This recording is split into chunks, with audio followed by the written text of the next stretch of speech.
dire le mot, qu'est-ce qu'il faut dire sur l'enseignement que nous avons donné, le thème, qu'est-ce que l'homme, le mystère de l'homme, le mystère de l'idolâtrie, c'est-à-dire l'homme qui se prend pour un Dieu.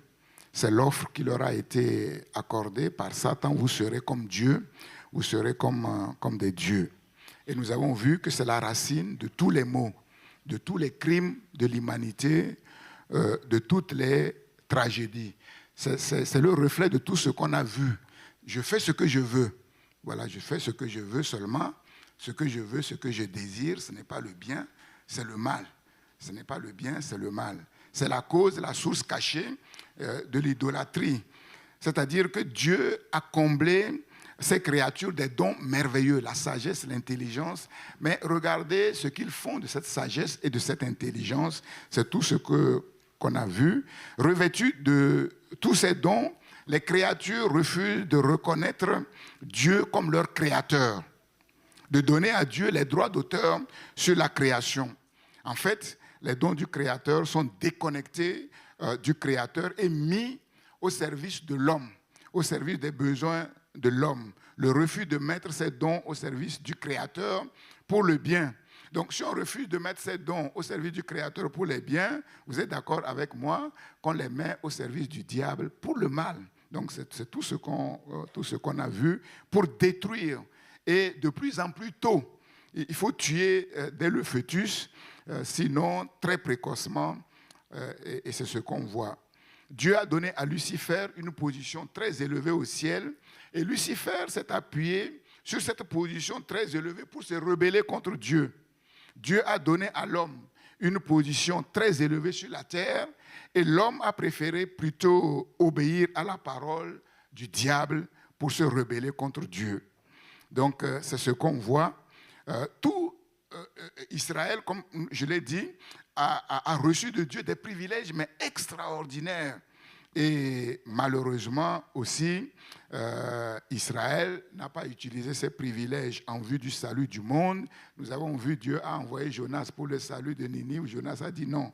Alors que Dieu s'est révélé à Israël pour que Israël puisse révéler Dieu au monde. Et donc Israël, lui aussi, s'est rebellé contre Dieu. Mais le propre de l'idolâtrie, c'est quoi? C'est que l'être humain est formaté, en fait, par l'idolâtrie. Et le principe de l'idolâtrie se manifeste en tout homme, quel que soit l'âge. Je vous ai montré comment le bébé déjà commence à manifester son pouvoir. On n'enseigne jamais à un enfant à dire non.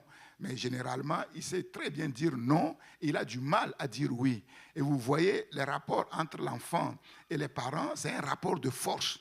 Tu vois, quand il ne peut pas obtenir quelque chose par la force, parce qu'il est tout petit, il use de chantage, les pleurs, voilà. Donc, c'est le pouvoir qui se manifeste, mais très tôt. Il n'y a pas d'âge. On a l'impression que, effectivement, ce sont ceux qui ont une position élevée. Non, quel que soit l'âge, l'être humain est formaté par l'idolâtrie, et le principe de l'idolâtrie se manifeste, quel que soit son rang, sa position et sa race. C'est pour ça que souvent, quand on parle par exemple de l'esclavage et tout, bon, moi je vais sans vraiment y aller. Hein? Celui qui a le pouvoir domine celui qui n'a pas le pouvoir. C'est tout. Si le noir a le pouvoir, il va déjà dominer ses frères noirs, il va dominer les blancs. Si c'est le blanc qui a le pouvoir, il va dominer ses frères blancs, il va dominer les noirs. C'est comme ça. C'est dans la nature, effectivement, humaine que se trouve effectivement ce principe d'idolâtrie. Donc l'homme a fait le choix délibéré de changer la vérité de Dieu en mensonge, d'adorer et de servir la création, la créature, au lieu du Créateur qui est béni éternellement. C'est ce qu'on voit dans Romains 1, 18 à 25. Donc la conséquence c'est quoi? C'est la colère de Dieu. Et donc Dieu s'est retiré. Et Dieu a livré l'être humain à lui-même. Et les conséquences, c'est quoi? C'est ce qu'on voit, c'est l'égarement, les ténèbres, la corruption par les convoitises, les passions infâmes, c'est ce qu'on a vu, les passions infâmes, le mensonge, la violence, les tragédies, les malheurs, l'iniquité, le bazar, le désordre en tout. Bref, le chaos. le chaos. Et la folie, l'aveuglement de l'idolâtrie, c'est que les êtres humains transforment les choses qui sont en apparence bonnes en absolu, en valeur absolue.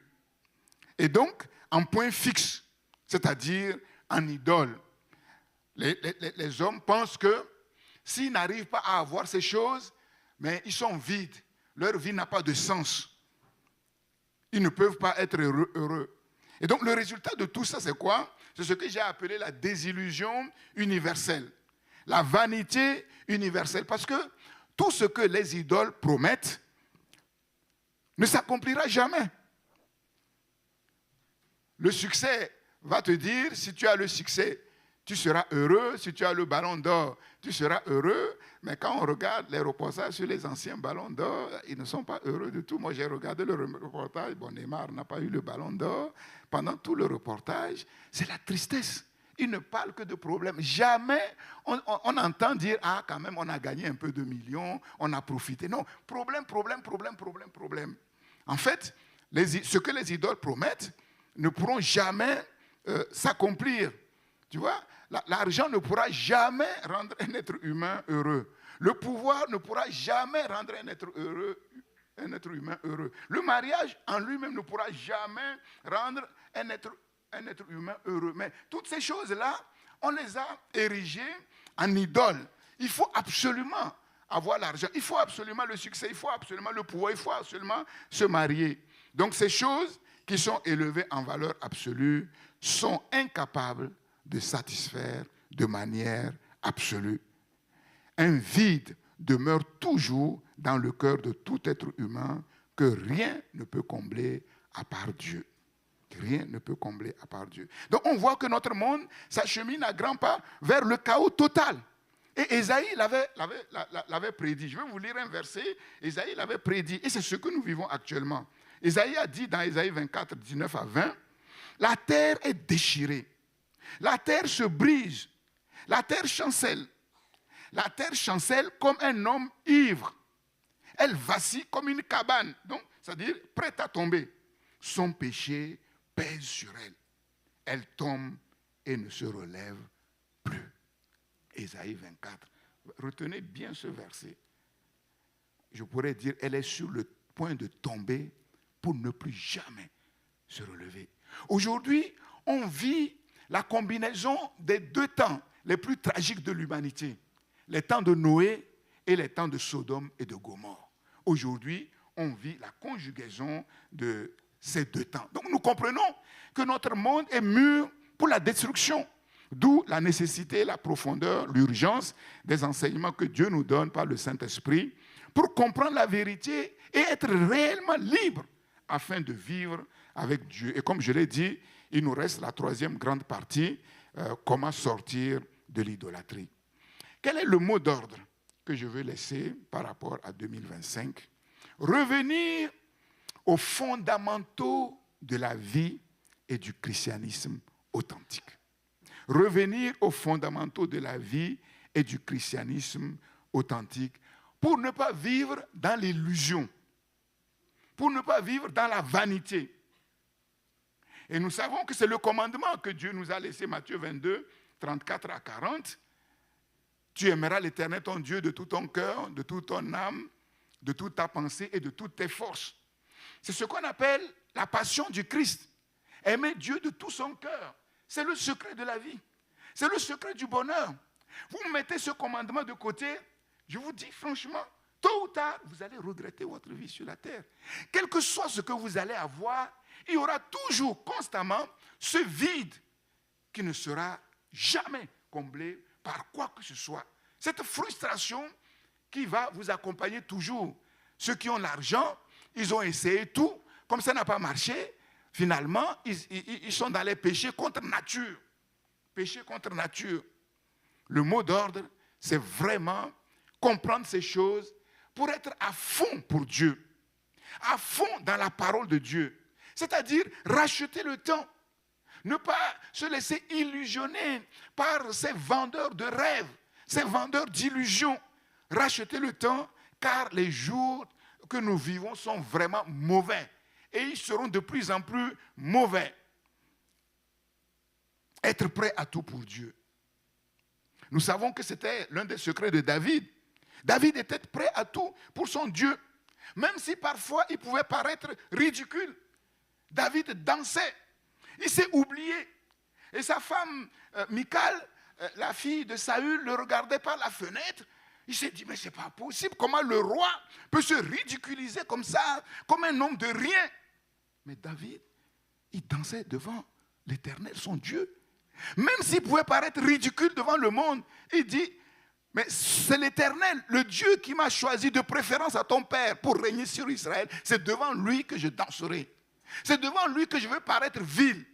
Même si je dois être encore plus vil que ce que tu vois, néanmoins, je serai en honneur devant tous les êtres humains. Et c'est ce que nous voyons, l'homme selon le cœur de Dieu.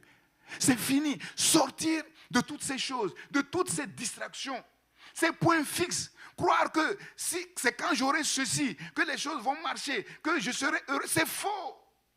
C'est quand tu arriveras à attraper vraiment ton Dieu, comme Paul a dit. Paul a dit, Jésus m'a attrapé, moi aussi je veux l'attraper. Jésus t'a attrapé. Si tu attrapes ton Jésus là, tu seras heureux, quel que soit le temps que tu es ou que tu n'es pas, tu seras heureux. Et avec Jésus, tu auras quelque chose. Ça, c'est certain. Tout le reste n'est que vanité. Prendre Dieu au mot, comme je l'ai dit, décider d'être concret, pratique, très pratique avec Dieu, avec sa parole. Si tu mets la parole de Dieu en pratique, tu vas voir ce que cette parole est capable déjà de faire dans ta vie et ce que cette parole est capable de te donner de manière concrète et de manière pratique. Dieu est bon avec ceux qui sont bons. Mais avec les pervers, Dieu les laisse dans leur perversité. Mais en vérité, si on doit traduire, Dieu est encore plus bon envers ceux qui sont bons.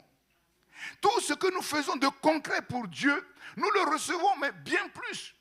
Mais si tu ne mets pas la parole de Dieu en pratique, la parole de Dieu sera pour toi de la théorie. Elle n'accomplira rien dans ta vie. Ta vie avec Dieu sera la vie de la bouche. Parler de belles paroles, mais concrètement, quand on te suit, il n'y a rien. Ce n'est pas ce que Dieu veut pour nous. Surtout dans ces temps de la fin particulièrement difficile. Quelqu'un a dit cette phrase que je veux répéter avec vous, que je veux vous communiquer. Le monde n'a pas vu tout ce que Dieu est capable de faire jusqu'à ce qu'une génération, un homme, une femme, un jeune homme, une jeune fille se lève pour aimer Dieu de tout son cœur, de toute son âme et de toute sa force. Et alors tu verras ce que ce Dieu est capable de faire de ta vie. Ce que ce Dieu est capable de faire de ta vie ne dépend pas d'où tu viens, ne dépend pas de ta race, ne dépend pas de ta famille, ne dépend pas de tes diplômes. Ça dépend simplement du sérieux que tu mets dans les choses de Dieu et de la profondeur que tu donnes à ta relation avec Dieu. Dieu peut prendre le dernier et le faire asseoir avec les grands du royaume. Dieu peut prendre un clochard et en faire un chef d'État. C'est ce que nous voyons dans la vie de Nebuchadnezzar. Vivre vraiment dans la passion du Christ pour vivre le meilleur de Dieu, donner à Dieu le meilleur et rendre de Dieu le meilleur témoignage dans cette génération. Voilà le mot d'ordre à fond pour Dieu. Racheter le temps, sortir des distractions. Quelques instructions et quelques programmes à venir. J'ai beaucoup réfléchi. Et donc, après mon retour de la retraite spirituelle, je vais mettre en place un programme que j'appelle les causeries stratégiques du pasteur, pour impacter toutes les générations dans l'Église, les plus petits jusqu'aux plus grands. On aura, à une cadence que je vais fixer, on aura un culte spécial pour les enfants. Le message que je vais donner sera adapté aux enfants et je laisserai la possibilité aux enfants de poser des questions. Le pasteur n'est pas seulement le pasteur des adultes, il est aussi le pasteur des enfants. Et la grâce de Dieu que Dieu a mis sur moi aussi va se manifester dans la vie des enfants. Et vous savez que la meilleure manière, effectivement, d'enseigner les enfants, malheureusement, on n'a pas les moyens, c'est d'avoir des pasteurs pour enfants. Dans certains pays comme les États-Unis, ils ont des pasteurs bien formés pour les enfants. Nous, on n'a pas ces moyens. Les causeries stratégiques, après le culte, avec les pré-ados, les ados. Je vais rencontrer les pré-ados, les ados, et on va parler ensemble. Toutes les questions qu'ils ont à poser, ils vont me poser toutes ces questions. et je répondrai à leurs questions. On abordera des thèmes qui leur concernent. Les causeries stratégiques aussi avec les jeunes de l'Église. Pareil, avec les célibataires. Avec les célibataires, on va parler. On va parler. Les couples, les entrepreneurs. Voilà, les causeries stratégiques du pasteur pour que le pasteur puisse impacter toutes les générations à partir des plus petits. Ensuite, nous allons réfléchir, deuxième point avant la réflexion, nous allons mettre en place à partir de janvier un programme de prière que j'appelle prière de conquête et d'expansion, tous les vendredis soirs de 20h à 21h. À partir du vendredi 10 janvier, pour laisser aux responsables le soin de s'organiser. Cette réunion de prière sera dirigée par les responsables, mais à tour de rôle. Ils vont s'organiser pour qu'à tour de rôle, il y ait un responsable pour animer cette réunion de prière que j'appelle conquête et expansion. Il pourra, selon les besoins, revenir, par exemple, sur la prédication du dimanche, sur un point clé de l'enseignement, 15 minutes maximum, et ensuite, maintenant, prendre le temps de prière. Les sujets de prière, c'est quoi? Vaincre l'idolâtrie, vivre dans la passion du Christ. Prier aussi pour que Dieu nous donne toutes les ressources clés de notre grand projet pilote au Togo, mais aussi pour l'accomplissement de votre destinée personnelle. Ressources spirituelles, morales, ressources humaines, le succès dans les études, le travail, les promotions, la prospérité des entreprises, les mariages seront Dieu, la victoire et la stabilité des couples et des familles qui sont menacés dans cette génération, et aussi prier pour les projets stratégiques du royaume de Dieu, prier pour que Dieu nous donne aussi des sponsoring, des sponsors désintéressés venant de Dieu pour accompagner effectivement nos projets. Le troisième point, peut-être une action inédite. Nous allons réfléchir et prier pour l'inspiration d'un engagement communautaire inédit, c'est-à-dire nouveau, à Christ pour les nations, qui pourra, peut-être par la grâce de Dieu, nous donner de faire la différence. Et à cet effet, je vais lire un passage parce que c'est important pour que vous puissiez comprendre ce que je vais dire. C'est important de lire. Je vais lire un passage, 2 Chroniques, chapitre 15. 2 Chroniques, chapitre 15. Écoutez, je le lis pour aller un peu vite. L'Esprit de Dieu fut sur Azaria, fils d'Oded, et Azaria alla au-devant d'Asa et lui dit, « Écoutez-moi, Asa, et tout Juda et Benjamin. L'Éternel est avec vous quand vous êtes avec lui. Si vous le cherchez, vous le trouverez. Mais si vous l'abandonnez, il vous abandonnera. Pendant longtemps, il n'y a eu pour Israël ni vrai Dieu, ni sacrificateur qui enseigne la loi, qui enseigne ni loi. Mais au sein de leur détresse, ils sont retournés à l'Éternel, le Dieu d'Israël. Ils l'ont cherché et ils l'ont trouvé. Dans ces temps, quand ils ne cherchaient pas l'Éternel, qu'est-ce qui se passait dans ces temps? Point de sécurité pour ceux qui allaient et venaient. Peut-être parfois les difficultés qu'on rencontre sont aussi dues au fait qu'on ne recherche pas l'Éternel comme on doit le rechercher, comme Israël à ce moment-là. Car il y avait de grands troubles parmi les habitants du pays. On se heurtait, peuple contre peuple, ville contre ville, parce que Dieu les agitait par toutes sortes d'angoisses. Vous donc, fortifiez-vous et ne laissez pas vos mains s'affaiblir, car il y aura un salaire pour vos œuvres. Donc, ils ont entendu cette prophétie de l'homme de Dieu. Comment ils vont réagir? Après avoir entendu ces paroles et la prophétie d'Oded, le prophète, Asa se fortifia et il fit disparaître les abominations de tout le pays de Juda et de Benjamin et des villes qu'il avait prises dans la montagne d'Éphraïm, et il restaura l'autel de l'Éternel qui était devant le portique de l'Éternel. Il rassembla tout Juda et Benjamin, et ceux d'Éphraïm, et de Manassé, et de Siméon, qui habitaient parmi eux, car un grand nombre de gens d'Israël se joignirent à lui, parce qu'ils virent que l'Éternel, son Dieu, était avec lui. Ils s'assemblèrent à Jérusalem le 3e mois de la 15e année du règne d'Asa. Ce jour-là, ils sacrifièrent à l'Éternel sur le butin qu'ils avaient amené 700 bœufs et 7000 brebis.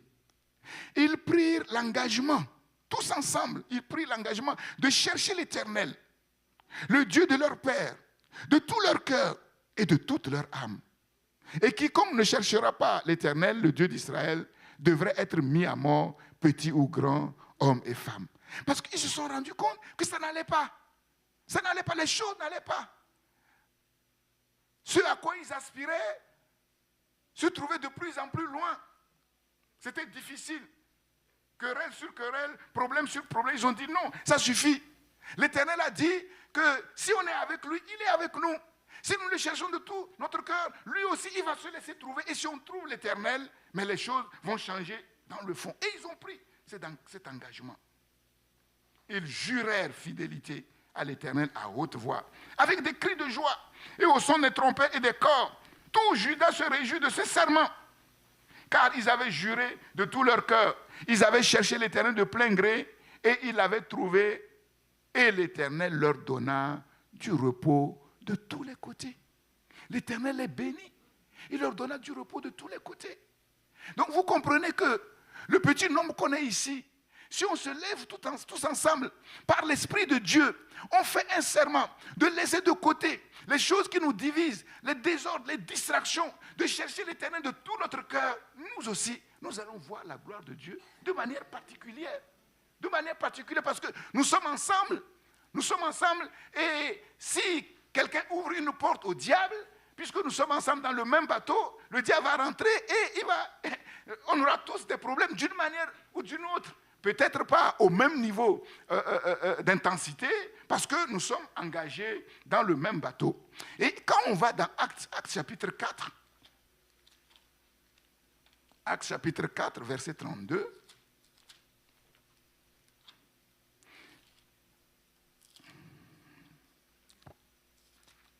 vous comprenez que vivre en solo, égoïstement, individuellement, n'amènera personne à accomplir sa destinée. Ça, c'est une vérité. Actes chapitre 4, verset 32. La multitude de ceux qui avaient cru n'était qu'un cœur et qu'une âme. Nul ne disait que ces biens lui appartenaient en propre, mais tout était commun entre eux.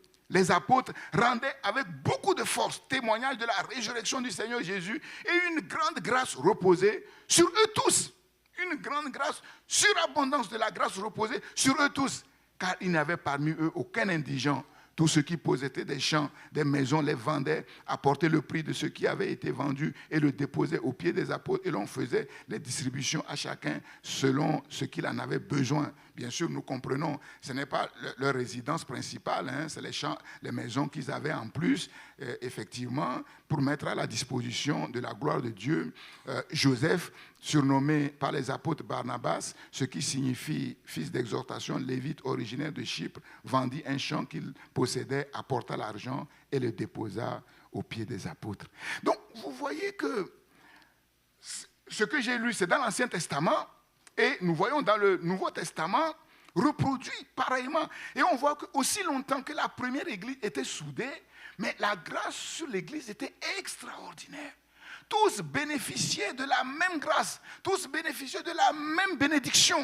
Et c'est ce que Dieu veut. Qu'est-ce qui réjouit le cœur de Dieu? Ce n'est pas les one-man show.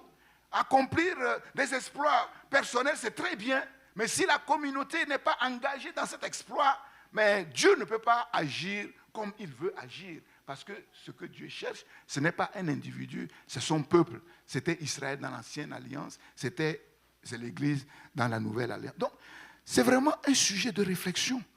Et je crois que ce qui fait la faiblesse de l'Église aujourd'hui, c'est que l'Église n'agit pas comme une communauté. L'Église ne se comporte pas comme une famille. Il y a trop d'égoïsme, il y a trop d'individualisme. Trop d'égoïsme, trop d'individualisme. Et ça bloque la main de Dieu. Une réflexion. Dernier point. Une œuvre que j'appelle une œuvre spirituelle comme un rempart de protection permettant d'approfondir et d'accomplir les projets que Dieu a pour nous, pour notre destinée. Vous connaissez Jabet, 1 Chronique 4, 8 à 10. Un homme distingué, le plus distingué de sa famille, qui vivaient dans une tragédie pas possible. Dans une tragédie pas possible. Mais qu'est-ce qui a brisé les verrous de ce malheur qui était sur Jabet? Qu'est-ce qui a brisé les verrous de la tragédie qui était sur Jabet? Quelqu'un peut me donner la réponse? Il a fait un vœu. Il a fait un vœu. Si tu me bénis, si tu me sors de mes souffrances, etc., etc. 3 points de suspension. Et qu'est-ce que Dieu a fait? Dieu a brisé les verrous de sa tragédie et de son malheur. À cause d'un vœu. À cause d'un vœu. Et Psaume 76, verset 12 dit, « Faites des vœux à l'Éternel, votre Dieu, et accomplissez-les. Que tout ce qui l'environne apporte des dons au Dieu terrible. » C'est quoi les vœux qui sont faits à Dieu? Les vœux faits à Dieu sont des expériences de foi sincère et d'engagement personnel envers Dieu. En fait, ils sont un moyen que Dieu utilise pour la sanctification. C'est un acte de soumission et de gratitude. Et c'est aussi un moyen de rétablir la relation et d'approfondir sa relation avec Dieu. Comme nous l'avons vu dans la vie de Jacob. Et j'avais dit que heureusement que Jacob avait fait ce vœu-là. Si Jacob n'avait pas fait ce vœu-là, et s'il ne s'était pas souvenu qu'il a fait un vœu qu'il n'a pas accompli, et qu'il est revenu pour rétablir ce qu'il n'a pas fait, il n'y aurait pas eu le réveil. Parce que l'être humain a ceci de terrible. Il prie Dieu. Quand Dieu le bénit, il oublie Dieu. Moi, j'ai entendu beaucoup de témoignages des gens qui étaient pauvres. Ils ont prié Dieu. Dieu les a enrichis. Et quand ils sont devenus riches, ils ont quitté l'église. Et donc, le vœu devient comme une protection. D'ailleurs, quand nous disons que je veux me lever pour m'engager de tout mon cœur pour l'Éternel, mais c'est en quelque sorte un vœu. Parce que si tu te lèves, tu ne fais pas le vœu de t'engager de tout ton cœur. Tu dis simplement, je veux m'engager. Mais si tu ne le fais pas, mais il n'y a rien. Dieu va te laisser tranquille parce que tu n'as pas fait de vœu. Mais Dieu te laisse tranquille dans quoi? Mais dans ton échec, dans tes malheurs. Tu vas tourner en rond dans les mêmes choses parce que dès l'instant où un être humain ne se lève pas pour s'engager totalement avec Dieu, Dieu ne fera rien en profondeur avec cette personne. Dieu ne fera rien. Même que tu fasses un vœu ou que tu ne fasses pas un vœu, Dieu ne fera rien. Et c'est très important, en fait, de le comprendre. En fait, les vœux mettent à la fois en évidence la liberté de choix que Dieu nous a donnée, mais aussi notre responsabilité morale envers Dieu et la reconnaissance de la souveraineté de Dieu. La reconnaissance de la souveraineté de Dieu. Psaume 17, verset 18 dit, « Tu entends les vœux de ceux qui souffrent, ô Éternel.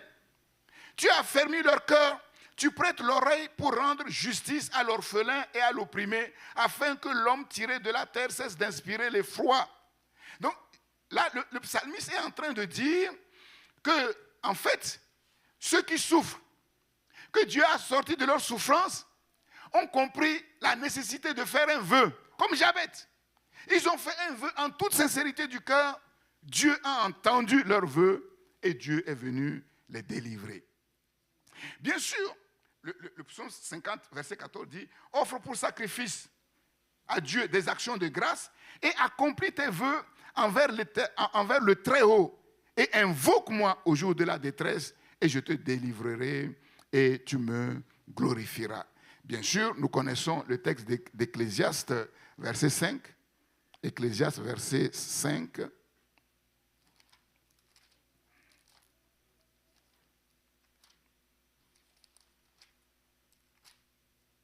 Verset 5, Ecclésiaste 5, verset 3.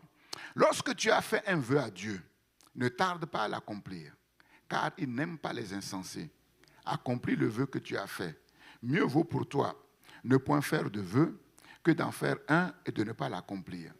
Ne permets pas à ta bouche de faire pécher ta chair et ne dis pas en présence de l'envoyé que c'est une inadvertance. Pourquoi Dieu s'irriterait-il de tes paroles et détruirait-il l'ouvrage de tes mains? Car s'il y a des vanités dans la multitude des songes, il y en a aussi dans beaucoup de paroles. C'est pourquoi craignent Dieu. En fait, ce verset, vous savez, la parole de Dieu, elle est très profonde. Hein? Et parfois, c'est comme le verset qui dit Dieu aime ceux qui donnent avec joie. Donc on dit, ah bon, comme si je donne 100 euros, là je suis dans la joie, donc je donne 100 euros. Mais si je donne 1000 euros, je ne suis pas dans la joie, mais je ne vais pas donner 1000. Mais c'est faux. Ce n'est pas ce que le verset dit. Hein? En fait, ce verset-là, si on l'a compris, bien sûr, quand on fait un vœu à l'Éternel, il faut le prendre au sérieux. D'ailleurs, ce n'est pas seulement les vœux, c'est l'engagement que nous faisons. Quand on prend l'engagement dans le baptême, mais il faut le respecter. Si on ne respecte pas l'engagement dans le baptême, Dieu ne fera rien. Donc nous devons être sérieux avec Dieu. Nous devons être sérieux avec nos paroles. Mais ça ne veut pas dire qu'il ne faut pas faire les vœux. Si on fait un vœu, il faut le respecter. Parce que Dieu nous prend au mot. Dieu nous prend au mot. Donc soyons sérieux avec nos vœux.